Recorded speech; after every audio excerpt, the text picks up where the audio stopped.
Hi friends, എല്ലാവർക്കും let's learn civil engineering class റൂമിൻ്റെ പുതിയൊരു വീഡിയോയിലേക്ക് സ്വാഗതം. ജനുവരി 8-ാം തീയതി നടക്കാനിരിക്കുന്ന കേരള ലാൻഡ് ഡെവലപ്മെൻറ്റ് കോർപ്പറേഷൻ്റെ overseer grade 3 work superintendent grade 2 വേണ്ടിയിട്ടുള്ള പ്രീവിയസ് ഇയർ ക്വസ്റ്റ്യൻ പേപ്പറിൽ ചോദിച്ചിട്ടുള്ള ചോദ്യങ്ങളാണ് നമ്മൾ ഈ വീഡിയോയുടെ സീരീസിലൂടെ ഡിസ്കസ് ചെയ്യുന്നത്.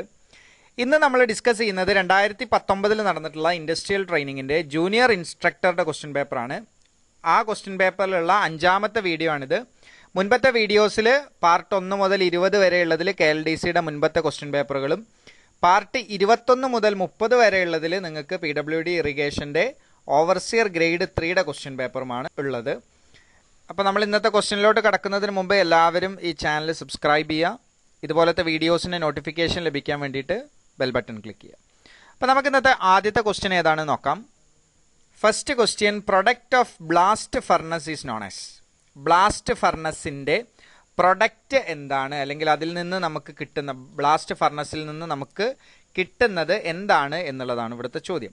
പിഗ് അയേൺ നമുക്ക് തരുന്ന ഫർണസിൻ്റെ പേരാണ് ബ്ലാസ്റ്റ് ഫർണസ് എന്നുള്ളത്. ഇതേപോലെ തന്നെ കാസ്റ്റ് അയേൺ നമുക്ക് കിട്ടുന്ന ഫർണസ്, അല്ലെങ്കിൽ ഏത് ഫർണസിലാണ് നമ്മൾ കാസ്റ്റ് അയേൺ പ്രിപ്പയർ ചെയ്യുന്നത്? കപ്പോള ഫർണസിലാണ്. ഇതേപോലെ തന്നെ റിവർബറേറ്ററി ഫർണസിലാണ് നമ്മൾ റോട്ട് അയേൺ വേർതിരിച്ചെടുക്കുന്നത്. അതേപോലെ സ്റ്റീലിന് വേണ്ടിയിട്ട് നമ്മൾ ബെസിമർ എന്ന് പറഞ്ഞൊരു ഫർണസ് ഉപയോഗിക്കും, ബെസിമർ ഫർണസ്. ഇനി എന്താണ് പിഗ് അയേണിന്റെ പ്രത്യേകത? നമുക്കറിയാം, പിഗ് അയേണിന്റെ മാനുഫാക്ചറിൽ 3 പ്രോസസ്സാണുള്ളത്. അതിൽ ആദ്യത്തേതാണ് ഡ്രസ്സിങ്, രണ്ടാമത്തേത് കാൽസിനേഷൻ ആൻഡ് റോസ്റ്റിംഗ്, മൂന്നാമത്തേത് സ്മെൽറ്റിംഗ്. ഇതിൽ സ്മെൽറ്റിംഗ് എന്ന് പറഞ്ഞിട്ടുള്ള പ്രോസസ്സാണ് എന്ത് ചെയ്യുന്നത്? ബ്ലാസ്റ്റ് ഫർണസിൽ നമ്മൾ ചെയ്യുന്നത്. ഏറ്റവും ഇംപ്യൂർ ആയിട്ടുള്ള അയേൺ എന്നറിയപ്പെടുന്നത് എന്താണ്? പിഗ് അയേൺ ആണ്. ഏറ്റവും കൂടുതൽ ഇമ്പ്യൂരിറ്റീസ് ഉള്ള അയേൺ എന്ന് പറയുന്നത് പിഗ് അയേൺ ആണ്. അതുകൊണ്ട് തന്നെ പിഗ് അയേണിന് ഒരുപാട് പ്രത്യേകതകളുണ്ട്. അത് ഹൈ കംപ്രസീവ് സ്ട്രെങ്ത് ആണ് എന്ത് പിഗ് അയേണിനുള്ളത്. അതേപോലെ തന്നെ ഡക്റ്റിലിറ്റി വളരെ കുറവാണ്, അതേപോലെ മാലിയബിലിറ്റി വളരെ കുറവാണ്, and it does not undergo any corrosion. Pig iron എന്ത് ചെയ്യില്ല? കൊറോഡ് ചെയ്യുകയുമില്ല. ഓക്കെ, ഇനി നമുക്ക് അടുത്ത ക്വസ്റ്റ്യൻ നോക്കാം. Due to the attack of dry rot the timber, അതായത് ഡ്രൈ റോട്ടിൻ്റെ അറ്റാക്ക് കാരണം ടിംബറിന് എന്താണ് സംഭവിക്കുക എന്നുള്ളതാണ് ഇവിടുത്തെ ചോദ്യം. നമുക്കറിയാം, ഡ്രൈ റോട്ട് എന്നുള്ളത് ടിംബറിൽ ഫംഗസ് കാരണം ഉണ്ടാകുന്ന ഒരു ഡിഫക്റ്റാണ്, അല്ലേ? ഡ്രൈ റോട്ട് പോലെ തന്നെ വെറ്റ് റോട്ട് ഉണ്ട്. ഡ്രൈ റോട്ട് എന്നുള്ളത് ഒരു ഫംഗസ് ആണ്. ആ ഫംഗസ് എന്ത് ചെയ്യാണ്? നമ്മളുടെ മരത്തിനെ അറ്റാക്ക് ചെയ്യുന്നു. അപ്പം മരത്തിനെ അറ്റാക്ക് ചെയ്യുമ്പോൾ എന്താണ് അതിന് സംഭവിക്കുക? The timber become powdered. നിങ്ങൾക്ക് കാണാം, ഡ്രൈ റോട്ട് അറ്റാക്ക് ചെയ്തിട്ടുള്ള ടിംബറുകൾ പൗഡറായിട്ട് പോകും, അല്ലേ? വളരെ പൊടിയായിട്ട് എന്ത് ചെയ്യും? അത് മാറും. അപ്പോൾ ഈ ക്വസ്റ്റ്യൻ ഡെലീറ്റഡ് ആണ്. അതിൻ്റെ കാരണം എന്തായിരിക്കും? ഇവിടെ ഓപ്ഷനിൽ എന്തില്ല, ഇങ്ങനെ പൗഡറിങ് എന്നുള്ള ഒരു ടേം ഓപ്ഷനിൽ കൊടുത്തിട്ടില്ല. ക്രാക്ക്, അതേപോലെ ഷ്രിങ്ക്. ക്രാക്ക് ഒക്കെയാണ് ഇതിൻ്റെ ഫസ്റ്റ് പ്രൊവിഷണൽ ആൻസർ കീയിൽ. ഇതിൻ്റെ ആൻസർ കീ ക്രാക്ക് ആയിരുന്നു. എന്നാൽ ആക്ച്വലി ഡ്രൈ റോട്ടിൻ്റെ അറ്റാക്ക് കാരണം ക്രാക്ക് അല്ല സംഭവിക്കുന്നത്, മറിച്ച് പൗഡറിങ് ഓഫ് ടിംബറാണ്. ഓക്കെ, ഇതേപോലെ തന്നെയുള്ള മറ്റൊരു റോട്ടാണ് വെറ്റ് റോട്ട് എന്നുള്ളത്. വെറ്റ് റോട്ട് ടിംബറിനെ അറ്റാക്ക് ചെയ്യാനുള്ള കാരണം, അൾട്ടർനേറ്റീവ് ആയിട്ട് ഒരു ടിംബറിൽ വെറ്റിങ്ങും ഡ്രൈയിങ്ങും സംഭവിക്കുന്നുണ്ടെങ്കിൽ അങ്ങനത്തെ ടിംബറിലാണ് വെറ്റ് റോട്ട് അറ്റാക്ക് ചെയ്യുക. ഇനി ഇതിൽ കൊടുത്തിട്ടുള്ള മറ്റ് ചില ഡിഫക്റ്റുകളെ കുറിച്ച് നമുക്ക് നോക്കാം. ഈ ഷ്രിങ്ക് എന്ന് പറഞ്ഞ ഡിഫക്റ്റ് കാരണം, അല്ലെങ്കിൽ ഷ്രിങ്കേജ് കാരണം ഉണ്ടാകുന്ന ഒരു ഡിഫക്റ്റാണ് ഹാർട്ട് ഷേക്ക് എന്നുള്ളത്, അല്ലേ? ഹാർട്ട് ഷേക്കിൽ എന്താണ്? പിത്തിൽ നിന്ന് ഔട്ട്സൈഡിലേക്ക് മരം ഷ്രിങ്ക് ചെയ്യുമ്പോഴാണ് എന്ത് ചെയ്യുന്നത്? ഹാർട്ട് ഷേക്ക് ഡിഫക്റ്റ് ഉണ്ടാകുന്നത്. ഇനി വാട്ട് ഈസ് ട്വിസ്റ്റ്? ട്വിസ്റ്റ് അല്ലെങ്കിൽ ട്വിസ്റ്റഡ് ഫൈബർ എന്നൊക്കെ നമ്മൾ പറയും. ട്വിസ്റ്റ് അല്ലെങ്കിൽ ട്വിസ്റ്റഡ് ഫൈബർ എന്ന് പറഞ്ഞു കഴിഞ്ഞാൽ അത് എന്താണ്? ഒരു നാച്ചുറൽ ഫോഴ്സ് കാരണം ഉണ്ടാകുന്ന ഒരു ഡിഫക്റ്റാണ്. എന്താണ് ഈ ട്വിസ്റ്റഡ് ഫൈബർ?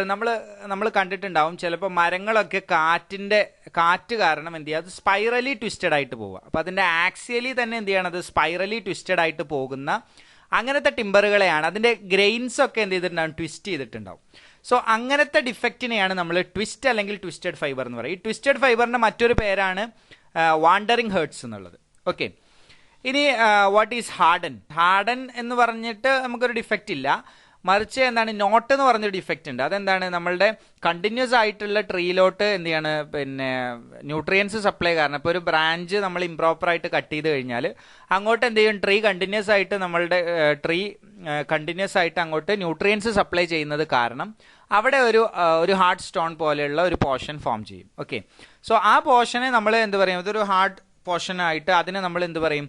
നോട്ട് എന്നാണ് പറയാറുള്ളത്. അപ്പോൾ ഈ ക്വസ്റ്റ്യൻ ഡിലീറ്റ് ചെയ്യാനുള്ള കാരണം ഇത്രയേ ഉള്ളൂ. ഡ്രൈ റോട്ട് എന്നുള്ളത് എന്താണ്? ആക്ച്വലി ട്രീ പൗഡർ ചെയ്യുകയാണ് ചെയ്യുന്നത്, അല്ലാതെ ക്രാക്ക് ചെയ്യല്ല. അതുകൊണ്ടായിരിക്കാം ഡിലീറ്റ് ചെയ്തിട്ടുണ്ടാവുക. ഓക്കെ, ഇനി അടുത്ത ക്വസ്റ്റ്യൻ നോക്കാം. The maximum size of aggregate used in dam proof course is about. Dam proof കോഴ്സിൽ നമ്മൾ ഉപയോഗിക്കുന്ന അഗ്രിഗേറ്റിന്റെ സൈസ് എത്രയാണ് എന്നുള്ളതാണ്. അപ്പൊ നമുക്കറിയാം എന്താണ് ഈ dam proof course. Dam proof course എന്ന് പറഞ്ഞു കഴിഞ്ഞാൽ ഡാംനെസ് എന്ന് പറയുന്നത് എന്താണ്, ഒരു നമ്മുടെ ബിൽഡിങ്ങുകളിലൊക്കെ ഉണ്ടാകുന്ന ഒരു ഡിഫക്റ്റ് ആണ് ഡാംനെസ് അല്ലേ.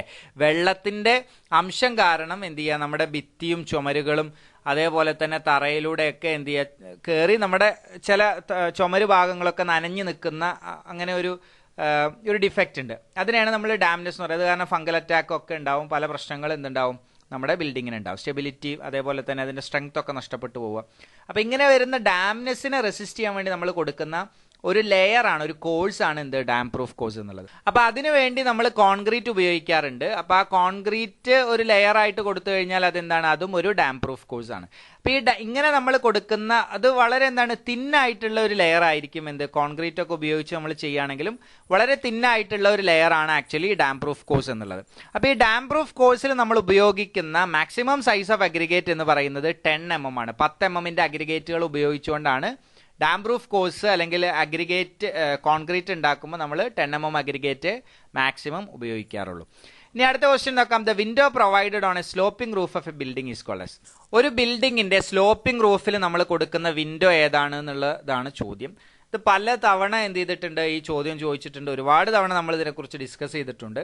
എന്നാലും ചിലപ്പോൾ ചിലർക്ക് എന്ത് ചെയ്യും കൺഫ്യൂഷൻ ഉണ്ടാവും, അത് സ്കൈലൈറ്റ് ആണോ ഡോർമർ ആണോ എന്നുള്ളത്. ഓക്കെ, അപ്പോൾ ഒന്നും കൂടെ നമ്മൾ പറയാം. സ്ലോപ്പിംഗ് റൂഫിൽ നമ്മൾ കൊടുക്കുന്ന വിൻഡോ എന്ന് പറയുന്നത് ഡോർമർ വിൻഡോ ആണ്. നിങ്ങൾക്ക് ഫസ്റ്റ് ഫിഗറിൽ കാണുന്നത് എന്താണ്, ഡോർമർ വിൻഡോ ആണ്. റൂഫിൽ നിന്ന് ആക്ച്വലി സ്ലോപ്പിംഗ് റൂഫിൽ പ്രൊജക്റ്റ് ചെയ്ത് കൊടുക്കുന്ന വിൻഡോ ഏതാണ് എന്നും ഈ ക്വസ്റ്റ്യൻ ചോദിക്കാറുണ്ട്. അതും എന്താണ്, ഡോർമർ വിൻഡോ ആണ്. അപ്പോൾ പലർക്കും സംശയം ഉണ്ടാവും, സ്കൈലൈറ്റ് എന്ത് ചെയ്യാറുണ്ട് സ്ലോപ്പിംഗ് റൂഫിൽ കൊടുത്തൂടെ. ഇപ്പോൾ രണ്ടാമത്തെ ഫിഗറിൽ കാണിച്ചിരിക്കുന്നത് എന്താണ്, ആക്ച്വലി ഒരു സ്കൈലൈറ്റ് വിൻഡോ ആണ്. അതും എന്താണ് സ്ലോപ്പിംഗ് റൂഫിൽ കൊടുത്തിരിക്കുന്ന ഒരു വിൻഡോ ആണ്. പക്ഷേ സ്കൈലൈറ്റ് വിൻഡോ എന്ന് പറയുന്നത് സ്ലോപ്പിംഗ് റൂഫിൽ മാത്രമല്ല, അത് നമുക്ക് എന്ത് ചെയ്യാം ഫ്ലാറ്റ് റൂഫിലും സ്കൈലൈറ്റ് പ്രൊവൈഡ് ചെയ്യാറുണ്ട്. സോ അതുകൊണ്ട് നമ്മൾ മനസ്സിലാക്കേണ്ടത് സ്ലോപ്പിംഗ് റൂഫിൽ മാത്രം കൊടുക്കുന്ന വിൻഡോ എന്താണ്, ഡോർമർ വിൻഡോ ആണ്. സ്കൈലൈറ്റ് വിൻഡോ എന്താണ് സ്ലോപ്പിംഗ് റൂഫിൽ പ്രൊവൈഡ് ചെയ്യാറുണ്ട്, പക്ഷെ അത് പ്രൊജക്റ്റ് ചെയ്ത് നിൽക്കുന്നതല്ല സ്കൈലൈറ്റ് വിൻഡോ എന്നുള്ളത്. പക്ഷെ ഡോർമർ വിൻഡോ പ്രൊജക്റ്റ് ചെയ്ത് നിൽക്കുന്നതാണ്. ഇപ്പോൾ ഈ ക്വസ്റ്റ്യനിൽ സ്ലോപ്പിംഗ് റൂഫിൽ കൊടുക്കുന്ന വിൻഡോ ഏത് എന്ന് മാത്രമേ ചോദിച്ചിട്ടുള്ളൂ. അവിടെ ഡോർമർ വിൻഡോ ആണ് അതിൻ്റെ ആൻസർ ആയിട്ട് വരേണ്ടത്. കാരണം സ്കൈലൈറ്റ് വിൻഡോ നമുക്ക് ഹൊറിസോണ്ടൽ ആയിട്ടുള്ള അല്ലെങ്കിൽ ഫ്ലാറ്റ് ആയിട്ടുള്ള റൂഫുകളിലും കൊടുക്കാവുന്നതാണ്. ഇനി what is bay window? Bay window എന്ന് പറഞ്ഞു കഴിഞ്ഞാൽ ഒരു വാൾ ഫേസിൽ നിന്ന് ഒരു വിൻഡോ പുറത്തേക്ക് പ്രൊജക്റ്റ് ചെയ്ത് നിൽക്കുകയാണെങ്കിൽ അങ്ങനത്തെ വിൻഡോനെയാണ് നമ്മൾ ബേ വിൻഡോ എന്ന് പറയാം. ഓക്കെ, ഇനി അടുത്ത് നോക്കൂ, ഫ്രഞ്ച് വിൻഡോ. നമ്മൾ അധികം ഡിസ്കസ് ചെയ്യാത്ത ഒരു ടൈപ്പ് ഓഫ് വിൻഡോ ആണ് ഫ്രഞ്ച് വിൻഡോ എന്നുള്ളത്. ഫ്രഞ്ച് വിൻഡോ എന്ന് പറഞ്ഞു കഴിഞ്ഞാൽ ആക്ച്വലി ഒരു കേസ്മെന്റ് വിൻഡോ പോലെ തന്നെയാണ്. നമുക്കറിയാം സാധാരണ കേസ്മെന്റ് വിൻഡോ എന്ന് പറഞ്ഞു കഴിഞ്ഞാൽ നമ്മളൊരു ഫ്ലാറ്റ് ആയിട്ട് നമ്മൾ വെർട്ടിക്കലായിട്ട് കൊടുക്കുന്ന ഒരു വിൻഡോ ആണ് എന്ത് കേസ്മെന്റ് വിൻഡോ. അതേപോലെ തന്നെയാണ് ഫ്രഞ്ച് വിൻഡോ. ഒരു ഫ്രെയിമിന്റെ രണ്ട് എൻഡിൽ ഹിഞ്ച് ചെയ്തിട്ടുണ്ടാവും. പക്ഷെ ഫ്രഞ്ച് വിൻഡോയുടെ ഒരു പ്രത്യേകത എന്താണെന്ന് വെച്ചാൽ അതിന്റെ സെന്ററിൽ എന്ത് ചെയ്തിട്ടുണ്ടാവില്ല, നമ്മൾ മുള്ളിയൻ കൊടുത്തിട്ടുണ്ടാവില്ല. നമ്മൾ സാധാരണ നമുക്കറിയാം മുള്ളിയൻസ് നമ്മൾ കേസ്മെന്റ് വിൻഡോയിൽ പ്രൊവൈഡ് ചെയ്യാറുണ്ട് അല്ലേ. പക്ഷേ ഇതിൽ എന്തുണ്ടാവില്ല, മുള്ളിയൻസ് ഉണ്ടാവില്ല. അതായത് സെന്റർ പോർഷൻ ബ്ലാങ്ക് ആയിട്ട് അല്ലെങ്കിൽ മുള്ളിയൻസ് കൊടുക്കാതെ നമ്മൾ എന്ത് ചെയ്യാണ് രണ്ട് ഭാഗത്തും ഒരു ഷട്ടർ ഹിഞ്ച് ചെയ്ത് വെച്ചിട്ടുണ്ടെങ്കിൽ അങ്ങനത്തെ വിൻഡോനെ നമ്മൾ ഫ്രഞ്ച് വിൻഡോ എന്ന് പറയും. എന്താണ് ഈ ഫ്രഞ്ച് വിൻഡോയുടെ പ്രത്യേകത? അത് ഓപ്പൺ ചെയ്ത് കഴിഞ്ഞാൽ ഒരു വലിയ ലാർജ് ഓപ്പണിംഗ് ആണ് ഉണ്ടാവുക, ഒരു ഓപ്പൺ സ്പേസ് ആയിട്ട് നമുക്ക് കാണാം. എന്നാൽ നമ്മുടെ കേസ്മെന്റ് വിൻഡോ അങ്ങനെയല്ല, സെന്ററിൽ ഒരു മുള്ളിയൻ ഉള്ളതുകൊണ്ട് തന്നെ ആ ഒരു ഡോറിന്റെ സ്പേസ് മാത്രമേ കിട്ടുള്ളൂ അല്ലേ. എന്നാൽ ഫ്രഞ്ച് വിൻഡോ ഓപ്പൺ ചെയ്ത് കഴിഞ്ഞാൽ ആ കംപ്ലീറ്റ് വിൻഡോയുടെ സൈസ് എന്ത് ചെയ്യും, ഓപ്പണിംഗ് ആയിട്ട് മാറും. അതാണ് ഫ്രഞ്ച് വിൻഡോ എന്നുള്ളത്. ഇനി അടുത്ത ക്വസ്റ്റ്യൻ നോക്കാം. The roof having slope in all 4 direction. 4 ഡയറക്ഷനിലേക്കും സ്ലോപ്പ് ഉള്ള റൂഫ് ഏതാണ്? അതിനെ നമ്മൾ ഹിപ്പ് റൂഫ് എന്നാണ് പറയുക, അല്ലെങ്കിൽ ഹിപ്പ് പിച്ച് റൂഫ് എന്ന് പറയും. പിച്ച് എന്ന് പറഞ്ഞു കഴിഞ്ഞാൽ സ്ലോപ്പ് റൂഫിനെയാണ് പിച്ച് റൂഫ് എന്ന് പറയാം. അപ്പൊ ഹിപ്പ് പിച്ച് റൂഫാണ് എന്ത് 4 സൈഡിലേക്കും സ്ലോപ്പ് ഉള്ള roof. Then what is a gambrel roof? Gambrel roof എന്ന് പറഞ്ഞു കഴിഞ്ഞാൽ 2 ഡയറക്ഷനിലേക്കാണ് അതിന് സ്ലോപ്പ് ഉള്ളത്, പക്ഷെ ആ 2 ഡയറക്ഷനിലേക്കുള്ള സ്ലോപ്പിനെ വീണ്ടും ബ്രേക്ക് ചെയ്തിട്ടുണ്ടാവും. അങ്ങനത്തെ റൂഫിനെയാണ് നമ്മൾ ഗാംബ്രൽ വിൻഡോ എന്ന് പറയാം. 2 ഡയറക്ഷനിലേക്കാണ് സ്ലോപ്പ് ഉള്ളത്, എന്നാൽ ഓരോ സ്ലോപ്പും വീണ്ടും എന്ത് ചെയ്തിട്ടുണ്ടാവും, സെപ്പറേറ്റ് സ്ലോപ്പുകളാണ് പ്രൊവൈഡ് ചെയ്തിട്ടുണ്ടാവുക എന്നുള്ളതാണ് ഗാംബ്രൽ വിൻഡോന്റെ പ്രത്യേകത. ഇനി what is A shed roof? Shed roof എന്ന് പറഞ്ഞു കഴിഞ്ഞാൽ നമ്മൾ ലീൻ ടു റൂഫിനെയാണ് ഷെഡ് റൂഫ് എന്ന് പറയുന്നത്. പെൻഡ് റൂഫ് എന്നൊക്കെ പറയാറുണ്ട് അല്ലേ. നമ്മൾ വരാന്തകൾക്കൊക്കെ നമ്മൾ പ്രൊവൈഡ് ചെയ്യുന്ന റൂഫാണ് എന്ത് ഷെഡ് റൂഫ് എന്നുള്ളത്. ഇനി what is north light roof? North light roof എന്ന് പറഞ്ഞു കഴിഞ്ഞാൽ കൂടുതലായിട്ട് ലൈറ്റിനെ അഡ്മിറ്റ് ചെയ്യാൻ വേണ്ടിയിട്ട് നമ്മൾ സദേൺ റീജിയനിൽ നിന്ന് എന്ത് ചെയ്യും, വിൻഡോസ് ഓപ്പൺ ചെയ്യുന്നത് പോലെ നോർത്ത് ലൈറ്റിനെ അഡ്മിറ്റ് ചെയ്യാൻ വേണ്ടിയിട്ട് നമ്മൾ എന്ത് ചെയ്യും, റൂഫിൽ വിൻഡോസ് പ്രൊവൈഡ് ചെയ്യും. അങ്ങനത്തെ കൂടുതലായിട്ട് ലൈറ്റിനെ അഡ്മിറ്റ് ചെയ്യുന്ന ഒരു ടൈപ്പ് ഓഫ് റൂഫാണ് എന്ത് നോർത്ത് ലൈറ്റ് എന്നുള്ളത്. യൂഷ്വലി ചില റൂഫിങ്ങുകൾക്കൊക്കെ നമ്മൾ ഫാക്ടറി റൂഫിങ്ങിലൊക്കെ നമ്മൾ എന്ത് ചെയ്യാറുണ്ട്, നോർത്ത് ലൈറ്റ് റൂഫിംഗ് പ്രൊവൈഡ് ചെയ്യാറുണ്ട്, കൂടുതൽ വെളിച്ചം അകത്തേക്ക് കടക്കാൻ വേണ്ടിയിട്ട്. ഇനി അടുത്ത ക്വസ്റ്റ്യൻ നോക്കാം. A step approximately triangular in shape is known as. ഒരു സ്റ്റെപ്പ് അപ്രോക്സിമേറ്റ്ലി ട്രയാങ്കുലർ ഷേപ്പിലുള്ള ഒരു സ്റ്റെപ്പ്, അതിന് നമ്മൾ പറയുന്ന പേരെന്താണ് എന്നുള്ളതാണ്. നമുക്കറിയാം ഇതിന്റെ ആൻസർ ആക്ച്വലി വിൻഡേഴ്സ് ആണ് അല്ലേ. വിൻഡേഴ്സ് ആണ് എന്ത്, ട്രയാങ്കുലർ, ഏകദേശം ട്രയാങ്കുലർ ഷേപ്പിലുള്ള, ഫുള്ളി ട്രയാങ്കുലർ എന്നല്ല, ഏകദേശം ട്രയാങ്കുലർ ഷേപ്പിലുള്ള ഒരു സ്റ്റെപ്പാണ് വിൻഡർ. വിൻഡറിന്റെ പ്രത്യേകത എന്താണ്, ഏത് ഡയറക്ഷൻ ചേഞ്ച് ചെയ്യാൻ വേണ്ടിയിട്ട് നമ്മൾ ഉപയോഗിക്കുന്ന സ്റ്റെപ്പ് എന്താണ്, വിൻഡർ ആണ് അല്ലേ. സാധാരണ സ്റ്റെപ്പുകൾക്കൊക്കെ ഒരു ഡയറക്ഷൻ മാത്രമേ തരാൻ പറ്റുള്ളൂ. എന്നാൽ വിൻഡേഴ്സിന് എന്ത് ചെയ്യും, ഡയറക്ഷൻ ചേഞ്ച് ചെയ്യുന്ന സ്ഥലങ്ങളിൽ നമ്മൾ പ്രൊവൈഡ് ചെയ്യാറുള്ള സ്റ്റെപ്പ് എന്താണ്, വിൻഡർ ആണ്. Okay, what is a spandrel? Spandrel എന്നുള്ളത് ആക്ച്വലി സ്റ്റെയറിലുള്ള ഒരു ടേം അല്ല, മറിച്ച് ആർച്ചിലുള്ള ഒരു ടേം ആണ്. എവിടെയാണ് ഈ സ്പാൻഡ്രിൽ വരുന്നത്? നമ്മുടെ ആർച്ചിന്റെ മോർ ദാൻ 1 ആർച്ച് ഉണ്ടെങ്കിൽ അവിടെ എന്ത് ചെയ്യും, 2 ആർച്ചുകൾ കണക്ട് ചെയ്തുകൊണ്ട് ഒരു ടാൻജൻഷ്യൽ ലൈൻ ഗ്രൗണ്ടിലൂടെ വരയ്ക്കുകയാണെന്നുണ്ടെങ്കിൽ അവിടെ ഫോം ചെയ്യുന്ന ഒരു ട്രയാങ്കുലർ റീജിയനെയാണ് നമ്മൾ സ്പാൻഡ്രിൽ എന്ന് പറയാറുള്ളത്. ഓക്കെ, ഇനി what is A radial step? Radial step എന്ന് പറഞ്ഞു കഴിഞ്ഞാൽ ഒരു പോയിന്റിൽ നിന്ന് ഒറിജിനേറ്റ് ചെയ്യുന്നത് പോലെ നമ്മൾ ഫോം ചെയ്യുന്ന സ്റ്റെപ്പുകളാണ് ആക്ച്വലി റേഡിയൽ സ്റ്റെപ്പ് എന്നുള്ളത്. ഇനി അടുത്ത ക്വസ്റ്റ്യൻ നോക്കാം. In a 3 coat plastering the third coat is known as. പ്ലാസ്റ്ററിംഗിൽ 3 കോട്ട് പ്ലാസ്റ്ററിംഗ് ഉണ്ടെങ്കിൽ ആ 3 കോട്ട് പ്ലാസ്റ്ററിംഗിൽ മൂന്നാമത്തെ കോട്ടിന് പറയുന്ന പേരെന്താണ് എന്നുള്ളതാണ് ചോദ്യം. നമുക്കറിയാം പ്ലാസ്റ്ററിംഗ് എന്ന് പറഞ്ഞു കഴിഞ്ഞാൽ ഒരു സർഫസിനെ നമ്മൾ മോർട്ടാർ ഉപയോഗിച്ചുകൊണ്ട് കവർ ചെയ്യുന്നതിനെയാണ് നമ്മൾ പ്ലാസ്റ്ററിംഗ് എന്ന് പറയുക. എന്തിനാണ് നമ്മൾ പ്ലാസ്റ്ററിംഗ് ചെയ്യുന്നത്? വെതറിംഗ് കണ്ടീഷൻ അല്ലെങ്കിൽ വെതറിംഗ് ഇഫക്റ്റുകളിൽ നിന്ന് ആ ഒരു സർഫസിനെ അല്ലെങ്കിൽ ആ ഉപയോഗിച്ചിരിക്കുന്ന മെറ്റീരിയലിനെ പ്രൊട്ടക്റ്റ് ചെയ്യാൻ വേണ്ടിയിട്ടാണ് നമ്മൾ എന്ത് ചെയ്യുക, പ്ലാസ്റ്ററിംഗ് ഉപയോഗിക്കുക. അത് മാത്രമല്ല നമുക്കൊരു നല്ല ഫിനിഷ് തരും, ഒരു സ്മൂത്ത് ആയിട്ടുള്ള ഫിനിഷ് തരുന്ന ഒരു കോട്ടും കൂടിയാണ് എന്ത്, ആക്ച്വലി പ്ലാസ്റ്ററിംഗ് എന്ന് പറയുന്നത്. അപ്പോൾ ഇതിൽ നമുക്കറിയാം പ്ലാസ്റ്ററിംഗിൽ 3 കോട്ടുകളാണുള്ളത്. ഫസ്റ്റ് കോട്ടിനെ നമ്മൾ റെൻഡറിംഗ് കോട്ട് എന്നാണ് പറയുക. ആദ്യത്തെ കോട്ടിനെ നമ്മൾ റെൻഡറിംഗ് കോട്ട് എന്ന് പറയും. രണ്ടാമത്തെ കോട്ടിനെ നമ്മൾ ഫ്ലോട്ടിംഗ് കോട്ട് എന്ന് പറയും. ഫ്ലോട്ടിംഗ് കോട്ട് എന്ന് പറയാനുള്ള കാരണം 2 കോട്ടുകളുടെ ഇടയ്ക്ക് നിൽക്കുന്നതുകൊണ്ടാണ് അതിനെ ഫ്ലോട്ടിംഗ് കോട്ട് എന്ന് പറയുന്നത്. മൂന്നാമത്തതിനെ നമ്മൾ ഫിനിഷിംഗ് കോട്ട് അല്ലെങ്കിൽ സെറ്റിംഗ് കോട്ട് എന്ന് പറയും. അപ്പോൾ ഇതിന്റെ ആൻസർ എന്താണ്? ഓപ്ഷൻ ബി ആണ്, സെറ്റിംഗ് കോട്ട്. അപ്പോൾ ഒരു പ്ലാസ്റ്ററിംഗ് എടുക്കുമ്പോൾ പ്ലാസ്റ്ററിംഗിന് 3 കോട്ട് ഉണ്ട്, rendering coat, floating coat and finishing coat. Finishing കോട്ടിന് വേറൊരു പേരാണ് എന്ത്, സെറ്റിംഗ് കോട്ട് എന്നുള്ളത്. ഓക്കെ, ഇനി അടുത്ത ക്വസ്റ്റ്യൻ നോക്കാം. Type of pointing in which V shape projection is provided outside the wall surface is known as. ഒരു വി ഷേപ്ഡ് പ്രൊജക്ഷൻ വാൾ സർഫസിൽ നിന്ന് പുറത്തേക്ക് കൊടുത്തുകൊണ്ട് പോയിന്റിംഗ് നടത്തുന്നതിനെ എന്താണ് പറയുക എന്നുള്ളതാണ് ചോദ്യം. അതിനെ നമ്മൾ പറയുന്നത് വെതേർഡ് പോയിന്റിംഗ് എന്നാണ്. വെതേർഡ് പോയിന്റിംഗ് എന്ന് പറഞ്ഞാൽ വി ഷേപ്ഡ് പ്രൊജക്ഷൻ എന്ത് ചെയ്യും, അതിന്റെ നമ്മൾ കൊടുക്കുന്ന മോർട്ടാറിൽ നിന്ന് പുറത്തേക്ക് പ്രൊജക്ട് ചെയ്ത് നിൽക്കും. വി ഷേപ്പ് പ്രൊജക്ഷൻ പുറത്തോട്ട് നിൽക്കും. അതിനെയാണ് നമ്മൾ എന്ത് പറയുന്നത്, വെതേർഡ് പോയിന്റിംഗ് എന്ന് പറയുന്നത്. അതുകൊണ്ട് ഓപ്ഷനിൽ എന്തില്ല, വെതേർഡ് പോയിന്റിംഗ് എന്ന് പറഞ്ഞൊരു ഓപ്ഷൻ ഇല്ല.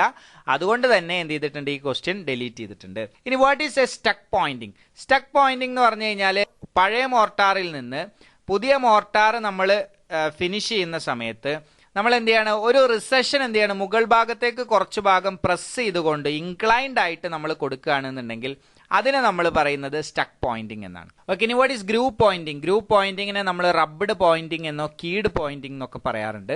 ഒരു ചെറിയ ഗ്രൂവ് എന്ത് ചെയ്യും, നമ്മുടെ മോർട്ടാറിൽ കൊടുത്തിട്ടുണ്ടാവും, അതിനെയാണ് നമ്മൾ ഗ്രൂവ് പോയിന്റിംഗ് എന്ന് പറയാം. ദെൻ വാട്ട് ഈസ് റിസസിംഗ് അല്ലെങ്കിൽ റിസസ്ഡ് പോയിന്റിംഗ്? റിസസ്ഡ് പോയിന്റിംഗ് എന്ന് പറഞ്ഞു കഴിഞ്ഞാൽ സാധാരണ 20 mm തിക്നെസ്സിന് നമ്മൾ പുതിയ മോർട്ടാർ കൊടുക്കുമ്പോൾ ആ മോർട്ടാറിൽ 15 സെന്റിമീറ്റർ മാത്രമേ കൊടുത്തിട്ടുള്ളൂ എന്നുണ്ടെങ്കിൽ അവിടെ എന്ത് ചെയ്യും, റിസഷൻ ഫോം ചെയ്യും.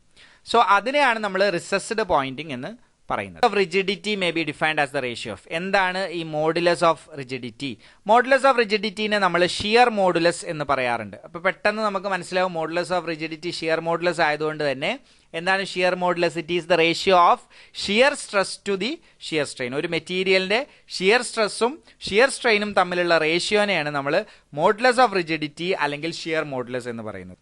ഇനി ഇവിടെ വേറെ ഒരുപാട് ടേമുകളുടെ റേഷ്യോ ചോദിച്ചിട്ടുണ്ട്. Lateral strain to linear strain, അതിനെ നമ്മൾ എന്താണ് പറയുക, പോയിസണസ് റേഷ്യോ എന്നാണ് പറയുന്നത് അല്ലേ.